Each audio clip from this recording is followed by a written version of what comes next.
هاتي السكينه يا ساندي، يلا تعالي كلي يا ماما وتعالي كلي وهاتي الشوك يلا. حاضر يا ماما. هاتي السكينه يلا. يلا تعالى اعمل لكم صينيه مكرونه تاكلي صوابعك وراها. هاتي السكينه يلا يا ماما. ايه يا حبيبي يلا انت عامله يلا. سيب مكرونه تيتا ما بتحبهاش والدكتور مانع عليها الكلام ده.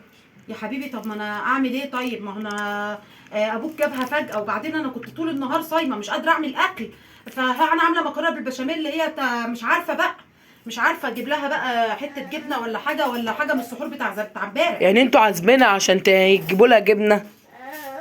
انا قليت في المكرونه بالبشاميل وبانيه وامبارح عاملين محشي، هو جابها فجأة اعمل ايه؟ ايه اللي تعملي ايه كده؟ كنت انت عارفه من الاول اللي هو هيجيب كده كنت تعملي لها اكل. اكل اللي هو ايه ده الاكل ده؟ لا ما كنتش عارفه.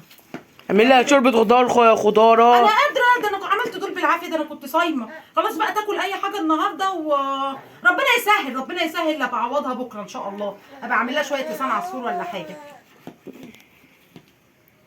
بص حلوه ازاي، او بص الجمال. اوعى جامده جامده جامده جامده. بص يلا تعالى عشان تاكل وما تقوليش مش هاكل ومش عارفه ايه عشان تيتا وبتاع والكلام ده. ايوه ما تيتا، يعني احنا ناكل بانيه وبطاطا وهي ممنوع عليها وهي تاكل جبنه؟ يا ابني ما هعمل ايه طيب؟ انا عامله مكرونه بشاميل دلوقتي وبانيه، اعمل ايه؟ يعني هي تاكل جبنه؟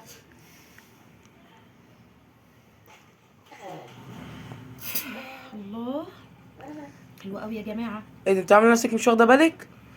برضه مش واخده بالك ان تيتا ما هتاكل فهمتك، جبنه؟ قلت لك انا تعبانه وانت مفيش فايده. مش ايه ده؟